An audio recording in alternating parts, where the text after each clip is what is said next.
It's like this. A little French comes in handy. Call 0891 11 4433 for your World Cup French pack.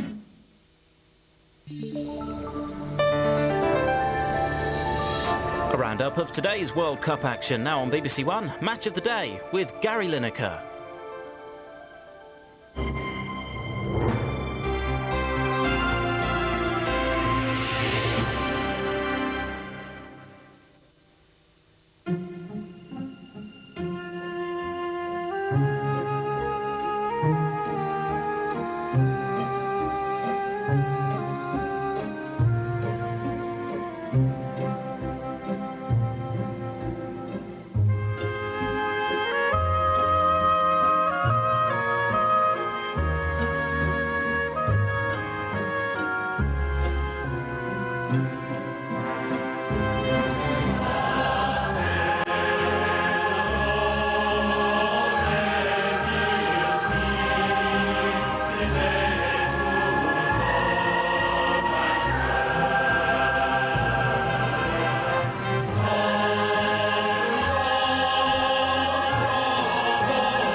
Good evening. It doesn't matter where you're from, going out at the first stage is an agonising experience, but if you're one of the favourites, well, it's even worse.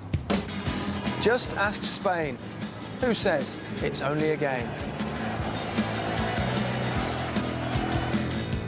Under threat tonight are the Germans. They got out of jail against Yugoslavia. And now face an Iranian side still buzzing after their victory over the USA.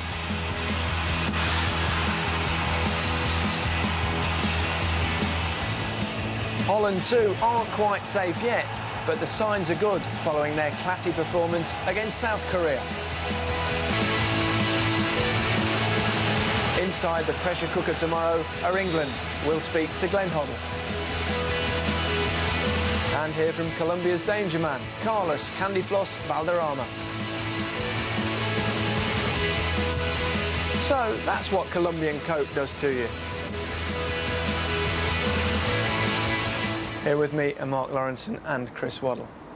Right, we start with a Group E match played earlier today between Holland and Mexico. A draw for the Dutch would assure qualification, but for the Mexicans, only a win would guarantee them a place in the second round. Anything less could let in Belgium. Watching this one for us in Saint-Etienne, David Pleat and Barry Davis.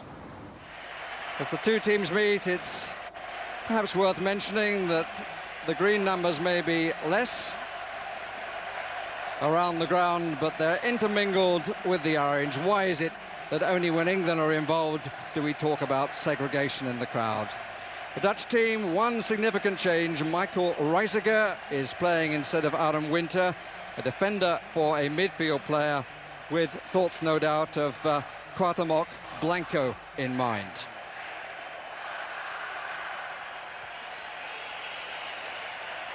Mexico in white make 3 changes. Carmona comes in place of the suspended Pardo, who was sent off against Belgium, and German Villa and Luna both start. Well, at half-time, the massed ranks of orange all around the stadium are celebrating their country leading by 2-0 and seemingly in control of the match, although one should perhaps remind them that Belgium were ahead of this Mexican side 2-0, but pulled it back to 2-2. By the 10 men from Mexico. And they've got the 2-2 draw. And what a contrast with the last match here. Now the fans are in mutual congratulations, because both these sides go through, and you have to hand it to the Mexicans. They were down and out at 2-0, and they pulled back at 2-2. Right, let's go straight into the other Group E game played today between Belgium and South Korea. Clement van Kerkhoven and goalkeeper Van der Waal came into the Belgian side. South Korea also made 3 changes, with Ha Seok-ju returning from suspension. Our men at the Parc des Princes this afternoon were Chris Hare and John Champion. Mexico and Holland who will go through to the second round of the World Cup and not Belgium. 20 minutes ago, their place in the second round seemed assured, but now there is only Belgian despair. For the Koreans, a celebration of what for them is really a victory, but for Enzo Schifo and for Belgium, it is the end of the road. An extra gear all the time, and could have all gone home because it was a goal of the tournament. Certainly would have been. Don't you think it a bit too Packed with England fans, they and watching millions back at home just can't contemplate that England won't reach the second phase of these World Cup finals. And it remains to be seen, will an 18-year-old from Liverpool take centre stage? Is Michael Owen ready for an England starting lineup now? Well, as I've said, I've gone on record saying that I've always felt it was right for him to be nursed into this World Cup. Teddy Sheringham's had the experience there, and he's done excellent for England with Alan Shearer over the years, and rightly so, he started. Young Michael's been nursed in, he's got his goal, international goal against Morocco. He's now got a World Cup goal under his belt, nearly pulled it back to 2-2 for us, you know, and he's learning quickly. He's a wonderful talent, and it's a pleasure to work with, and he's going to get better and better. So if he does start a game, he's going to be in a very good frame of mind. Now he's, you know, been given that sort of foundation, if you like. If we'd have started with him in the first 2 games, he hadn't scored, and we had these results, I'd have been a bad coach by putting a youngster in there too early, so I can't win, can I? Is it a different responsibility starting a game? Yeah, I think the pressure's on you. 1-0 down, you're going on from sub, you know, the subs bench. You've got nothing to lose. That's what I said to him. I said, you know, you've got nothing to lose. Go on there, make a certain type of run that we want. I don't want you always playing up on the shoulder. And he took to it. You know, he's an intelligent player, and he's popped up in the penalty area with Alan being the provider and him being the finisher. I mean, this boy's got a wonderful future. You know, there's no doubt about that, if he can stay injury-free and if he can learn like he's been learning. But this stepping stone, if you like, that he's had has been a good way of him learning very quickly. not a good hair day for your old singing partner there? Day late, yes. That's what he should have answered when we asked him that dopey question. Let me ask you a dopey question. Let me think of one. What about the rumours coming out of England camp tonight that Owen's going to play instead of Sheringham and Beckham's in instead of Batty? We don't know whether that's true because Glenn's always seemed to camouflage these things, but would you be surprised by that? No, not really. I think he knows he's got to win the game. Colombia are very, very unpredictable, and bringing two players of that quality in, I think it's a must. All the country want to see it, yeah. And I can't see him not doing it. Owen's going to play, isn't he? That's for sure. But yeah. The Beckham for Batty's surprised because he's generally stuck with that Ince-Batty axis, hasn't he? And Ince also apparently is fit to play. So yeah, I think Ince will play, and I think Beckham will play. And I think Owen has to play Gary because he's going to give you the pace up front. And that's the first thing. I think he's going to take a bit of weight off Shearer, and also I thought the service to the front men the other night from the back of midfield was abysmal. And at least with Owen, you got a chance of clipping balls over the top, and he's going to stretch them. And you know, defenders play against pace, and they straight away they take an extra step backwards because they think there's one thing we can't do, a route one goal here. So we take a step back, gives more people space to play, Shearer a bit more room, and it'll enable the likes of Scholes to get forward from midfield. It's not necessarily just the individual components in the side that worries you, though, is it, Chris? You'd like to see us actually play a 4-4-2, which might surprise people, knowing your background. Well, that's right. I mean, I've always liked the 3-5-2, but looking at the squad, I think the majority of them play 4-4-2, and we've got a very fit side, a very physical, strong side, and I think when you've got that, 4-4-2 is a great shape for them. I think going back to 1990, where we changed to 3-5-2, I think we had the players, and it was geared for that. Where I think looking at this side, you know, Beckham on the right, Arnott on the left, two in the middle field. They can all press the ball. And in this World Cup, it showed the teams who have been pressing the ball quite well are getting some good success. Do you think we've looked a bit uncomfortable with three at the back? When we were in possession of the ball as much as anything else, none of them really comfortable to go into midfield. Well, that's the problem, and that's why Rio Ferdinand is been brought along in the way that he's been brought on, because hoping is a great hope for us, and he does look very comfortable coming into midfield. But that's the thing, if you've got three, they're basically, we've had the three of them just holding hands, and no one's come out from the back, no one's committed any midfield players, so consequently teams playing against us only need to play one. Everyone else sits into midfield and says, go on then, try and play through us, which is a great problem. OK. Now to England's opponents tomorrow, Colombia, bidding to become the 5th South American side to make it through to the last 16. Our spy in the Colombian ranks is Garth Crooks. Behind me, Colombia are having their final training session before they play England tomorrow in a game they simply must win. As always, Colombia's campaign is surrounded by controversy, and they come into their final group game with all their hopes once again resting on the shoulders of one man. Carlos Valderama is a Colombian soccer legend. Team captain for their third consecutive World Cup, this charismatic figure has over 100 caps and is still their creative force. If you beat England, will that be the biggest point in your entire career? Sí, sí, para nosotros, para el pueblo colombiano, para esta selección, yo pienso que tenemos la oportunidad. Last night, there were no signs of big match nerves. The South Americans were relaxed and seemed to have developed an excellent team spirit. Surprisingly so, because shortly after their defeat against Romania in their first match, their star striker, Faustino Asprilla, turned his back on his team and returned home to Colombia after a disagreement with the coach, Hernan Dario Gomez. It seems that the departure of Asprilla has actually helped the squad. Is this true? Bueno, Faustino es un gran amigo de todos nosotros, es un hombre importante. Nadie quería que saliera, pero con la salida de él hay unión, pero no por la salida, sino por evitar problemas, por estar juntos, por hacer algo por el país. Goalkeeper Farid Mondragon is working harder than most to forget the controversies surrounding Asprilla. You know, my friend, I've been missing him very much. He was a very important person for the group and for the game, but we have to know that he's not with us, and we have to do what we can with the people here. The catalyst for Asprilla's departure was the introduction of Colombia's very own Michael Owen.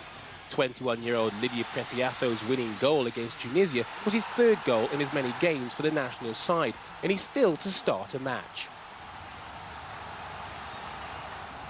On the surface, things are starting to look up. Colombia's blend of experience and Latino flair could pose England a problem. Can you provide the shock and beat England? No, yo creo que por lo menos en Colombia la relación es bastante grande, ¿no? Porque se espera algo más de la selección. Y lo importante es que nosotros estamos dispuestos a tratar de darle esa alegría al país, ¿no? What sort of impact will a victory, a Colombian victory, have on Colombia? Emocionante, alegría para un país que lo necesite. Esperemos que tengamos satisfacción para dárselo. El entrenamiento comenzó. The Colombian press have always had lots to talk about. Coach Gomez has had to cope with persistent death threats, and as a close friend of Andres Escobar, the Colombian fullback shot dead after the finals in '94, he understands more than most the problems with Colombian football. But away from all the controversy, Colombia do pose England a real threat, and they have already identified the Englishman to look out for. Alan Shearer. Alan Shearer. El joven, muy bueno, rápido. David Beckham. He's one of the Spice Girls' boyfriends.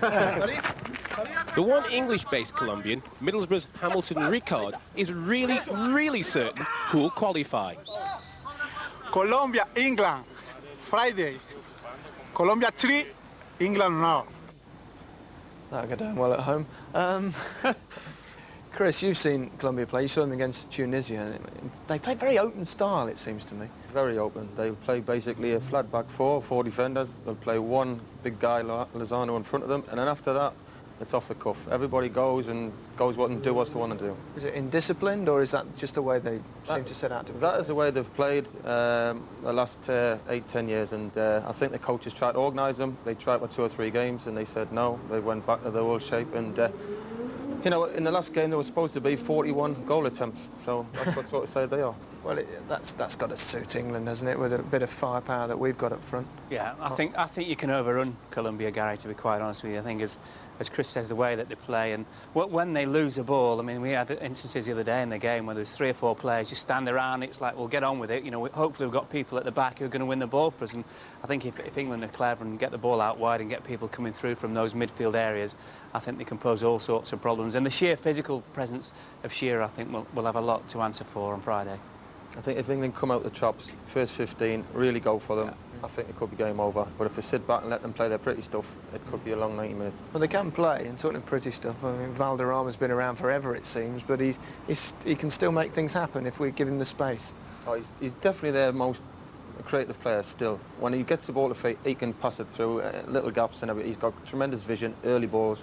Yeah, he is, but he doesn't cover a lot of ground, and he didn't have a big impact in the last game till the last 15 minutes. Well, it's something to look forward to, and you know where you can see it? on BBC One tomorrow night. That's live. The programme starts at 7:30. England against Colombia, kick-off 8 o'clock. Now to Group F, and the Germans, a draw or better against Iran would secure them a place in the last 16. But should the Iranians pull off the unthinkable, they'll go through, probably at Germany's expense. Lothar Matthäus replaced Andy Müller in midfield, and defender Thomas Helmer made his first appearance at this World Cup as Germany made 4 changes. Iran stuck with the team which beat the United States. Our commentator is Tony Gubba. Davi Kia arriving almost quick enough to... Well, Germany, as you suspected they would, did just enough. Iran, in truth, weren't good enough. Just a shadow of the team that played against the United States, maybe here tonight not quite so politically motivated. But the 3 times winners of the tournament have a tradition of getting stronger as the event progresses, and maybe they're saving their best for the later stages. So Germany go through to the second round, but will they win the group? Well, not if Yugoslavia beat the USA by 4 goals in Nantes. Liverpool's goalkeeper Brad Friedel replaced Leicester's Casey Keller in one of 4 changes for the United States. The former Aston Villa striker Savo Milosevic returned for Yugoslavia. Commentary on this one comes from John Murray. And I think it's Komljenovic who headed it across the face of goal and in. We've seen that sort of finishing somewhere before from Savo.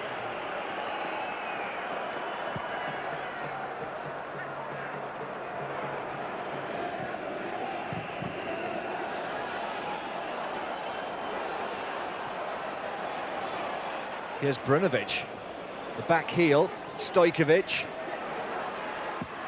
Oh, Jugovic with the shot. Couldn't keep it down.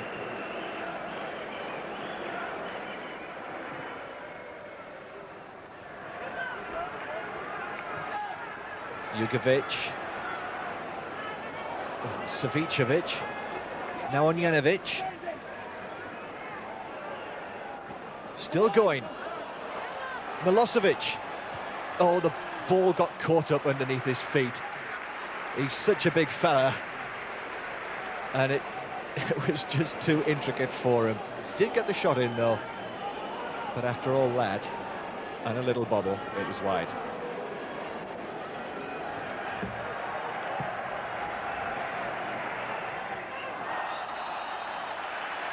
And it's a free kick to America right on the edge of the area.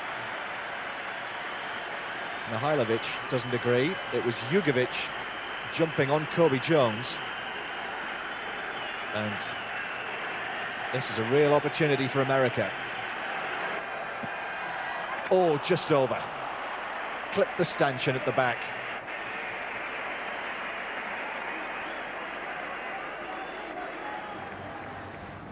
Germany finished top of Group F on goal difference and avoid facing Holland in the second round. They'll play the Group E runners-up, Mexico. Yugoslavia head for a meeting with the Dutch. Iran go home with the consolation of their historic victory over the United States, who finished bottom after their 3rd straight defeat. Well, Chris, once again, the Germans have done it. Not played particularly well, but done what's required. Well, they've never played well from day one against America. Scraped through against Yugoslavia after come back from 2-0. And again tonight, really found it difficult first half.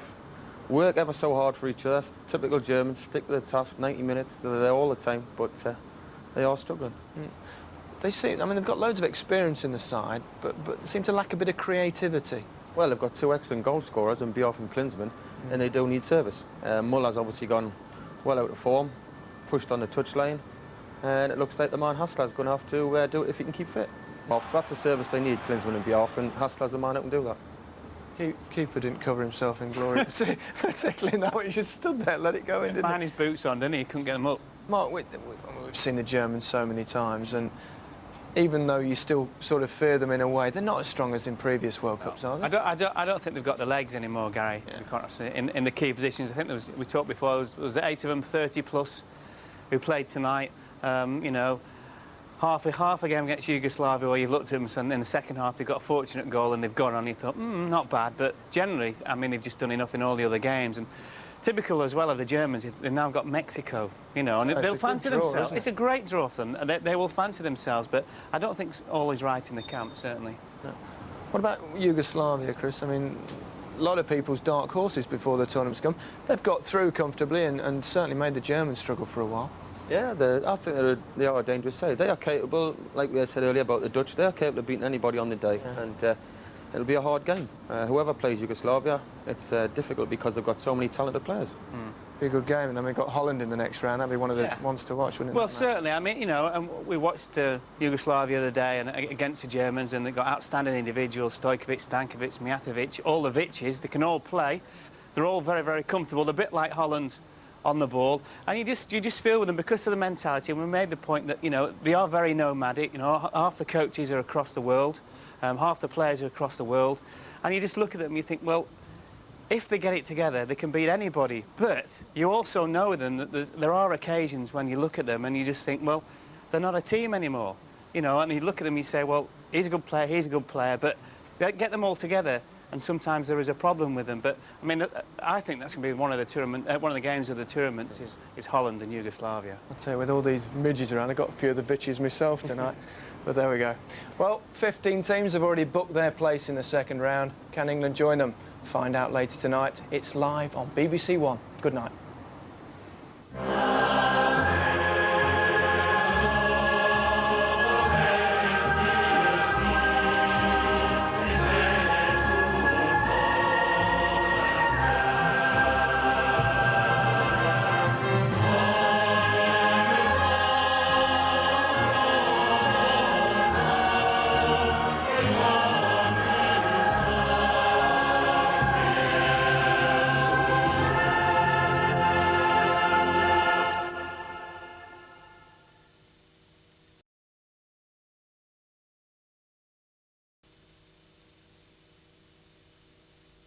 World Cup match reviews as well as scores as they happen are available on the France 98 website at www.beeb.com. Can anyone smell smoke in here? One boy's burning ambition. I'm not going to quit, Stephen, you hear me? But when there's smoke without fire,